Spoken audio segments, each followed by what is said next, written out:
Hey people, what's going on? This is Jamil and this is Occult Forces TV, and we're going to be going over some historical famous cases dealing with the occult. And for those who don't know, there is a such thing in the law enforcement world as occult investigations. Uh, the state I'm in Michigan, and Lansing, the state police use occult investigation manuals. The FBI, the Department of Justice, uses occult investigation manuals. So occult investigators exist, they're real, they've been around for years and years and years. Occult investigators use psychics, they use all sorts of people who have paranormal ability to figure things out, numerologists, astrologists, Kabbalists, all sorts of different people. Me myself, I've always like to use psychics and like to use different sorts of means of finding information, but mostly just study, just reading and studying and listening to shows, different types of shows and whatnot. Old police recordings where they interview suspects. But now, one of the subjects that's one of my favorite subjects was the Manson case. And a lot of people have a great misinterpretation of the Manson case. And it's so funny because obviously the Manson case was a show trial. You can see it, the way the girls sung up and down the hallways and the news reporters just sat there. You could tell the whole thing was a show trial. But with the Manson case, he was arrested for auto theft. Charles Manson was on federal parole. Okay. Charles Manson was on federal parole. Then he was arrested for auto theft on Aleister Crowley's birthday. Okay, so again, there was the alleged murders occurred. The alleged murders occurred. Then he was on parole, out in Chatsworth or wherever he was in the desert doing his thing. He was all over L.A. He was involved with the record business, all this stuff. Okay, so months go by. He gets arrested for auto theft. He goes to jail. Now, after being in jail, after the auto theft arrest, later on, he gets charged with murder, conspiracy murder. Okay? And this is one of the cases that is the most interesting to me because I used to spend so much time in California on Hollywood Boulevard, especially talking to older people about the Manson case. And they'd be like, oh, I remember when it happened. It happened in the Los Felix area, the La Bianca case, blah, blah. And I think at the time, back in 1969, there was like 49 homicide detectives working the Los Angeles area. 49, between 47 and 49 homicide detectives working in the Los Angeles area. And then the La Bianca case had 7 homicide detectives. So that's a cool case. And there's a lot of different sorts of, within the whole Manson thing, there's a lot of different sorts of occult, weird phenomena that most people haven't seen. What else is really cool? I think going to the 60s when it comes to the occult, I think the biggest thing would definitely be the Zodiac murders. Those are the most interesting. That's one of the most interesting phenomena I've ever seen. The media spent a lot of time glorifying the Manson case. I mean, they put more money in the Manson case than they did the invasion of Grenada. It was the most expensive trial of its time, the Manson trials, up until I think the OJ trials.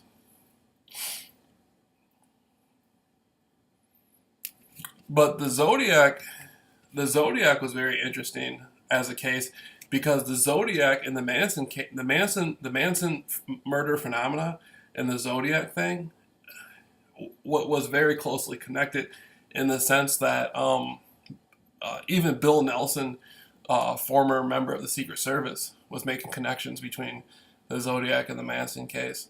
But the Zodiac announced himself I think August 8th, the Zodiac announced himself publicly, like 4 days before the alleged Tate thing happened. Then of course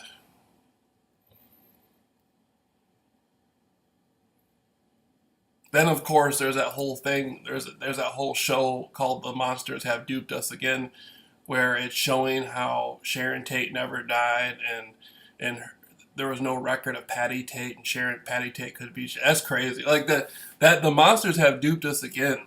It was a documentary inspired by a guy named Miles Mathis, and it shows how basically like the alleged Cielo Drive murders with Jay Sebring, Sharon Tate. It wasn't real. It was all staged. They were all actors, and they staged the whole thing. And even with what's her name, the Folger girl, you can see her face. Like it doesn't even look like a real uh, murder. Uh, like you know how the detectives got the murder book where it shows all the pictures at the crime scene. It doesn't even look real. It looks like some sort of fake Hollywood mask thing. How they made these molded these faces and masks and made these people look like they were murdered. Like they probably did this weeks before the actual date and then said they died. And that's the kind of thing that the monsters have duped us again. Came out with.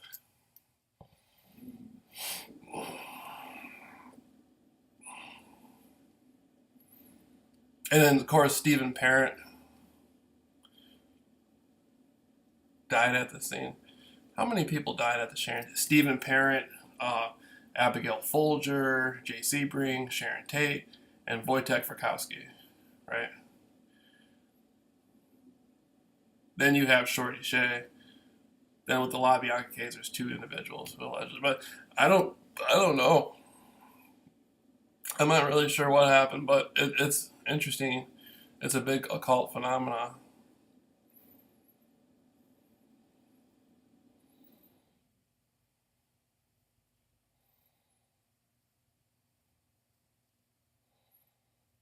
And there's still people doing life on it. Bobby Boussalet is still in the joint doing life.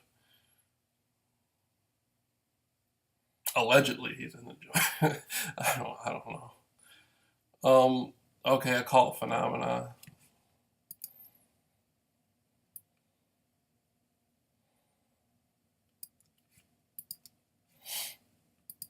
The zebra murders were one of my favorites. Then you have the famous Scientology murders with James Sharp and Doreen Gall. And you can just I used to spend hours and hours and hours researching like I used to literally go to every store in Los Angeles and sit there and talk to the people. And they'd be like, why are you so interested in this Manson stuff and all stuff? And I just want to know what happened. And they'd be like, oh, you know, blah, blah, blah, blah, blah. I remember this and that. And I used to sit there and talk to the people for hours.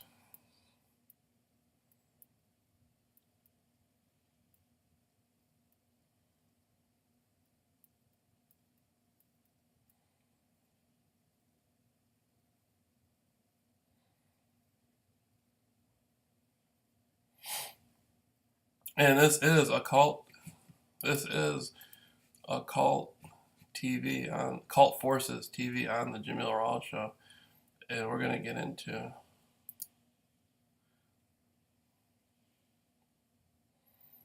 What I want to do is I want to find a subject that nobody's ever heard of before, or I mean, people haven't heard of it in a long, long, long time, and just sit there and just keep poking at it and figuring out what happened.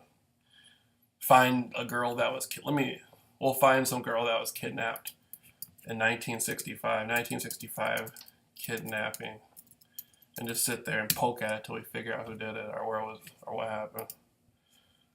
Son after kidnapping, 1965.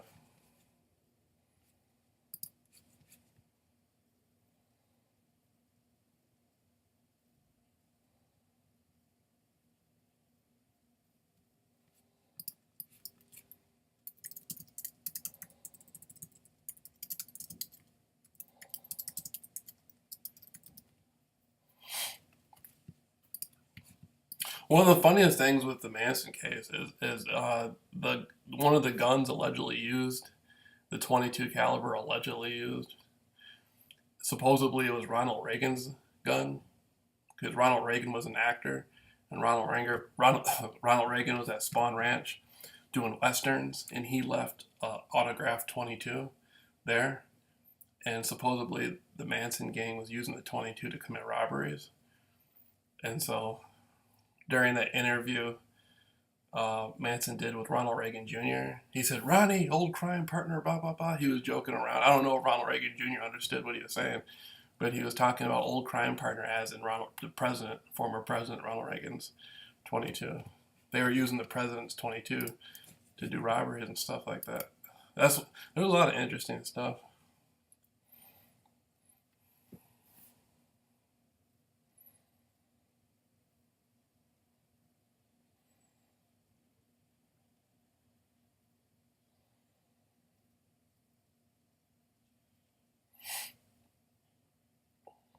Let me find a case. I can solve a lot of stuff. We can solve all kinds of crimes and mysteries and stuff. Los Angeles, unsolved. No, we'll just do not Los Angeles. 1960s persons. Because, investigators don't got time to go back and find out what happened. People like me do. Debbie Kelly missing 1970. Debbie Kelly, 21, missing from Baltimore, Maryland in the late 60s, early 70s. You probably already gathered it. Wouldn't that be amazing if we could find out what happened to one of these missing people?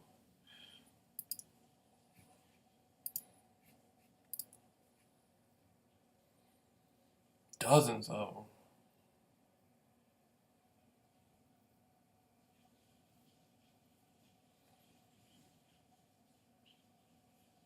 A lot of these missing women are pretty. Like a lot of these girls who come up missing that, they came from nice homes and stuff, and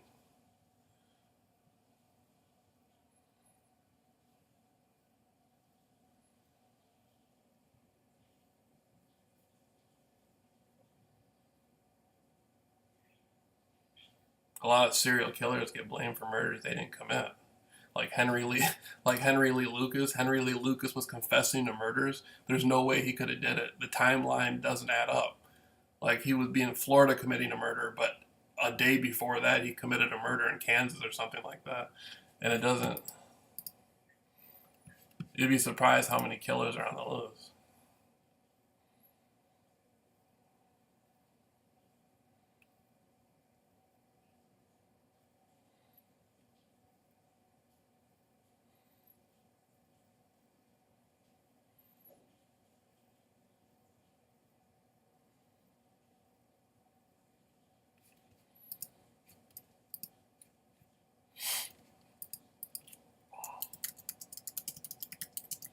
Yeah.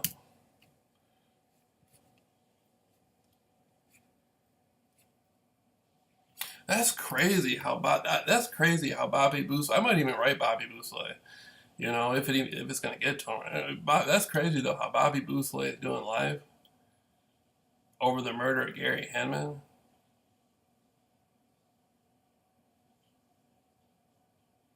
And Bobby Boosley was the first to get arrested.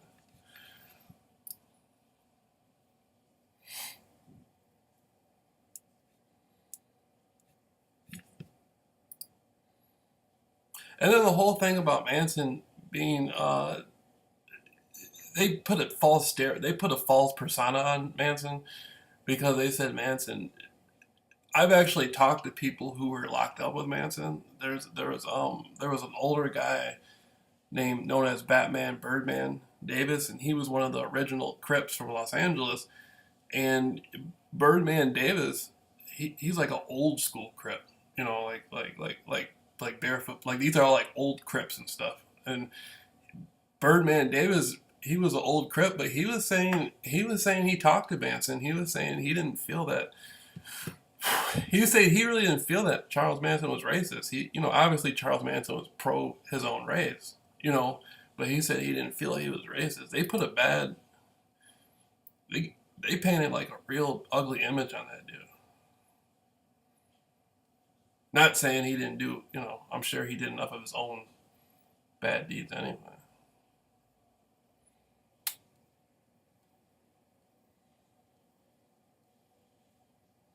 Then the Satan, the Straight Satans.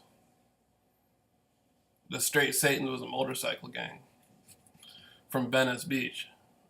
with the Italian motorcycle gang, primarily Italian motorcycle gang, with Danny DiCarlo and all those people. Like they hung out in LA for years, and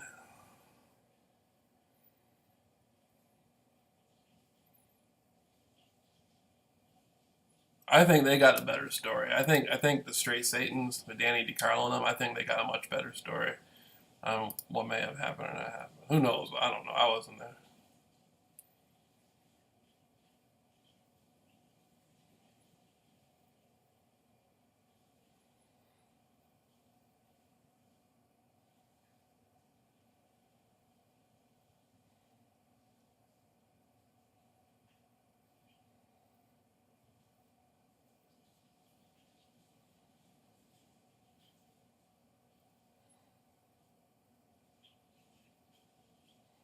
That's amazing. What actually happened to the Manson? That's amazing stuff.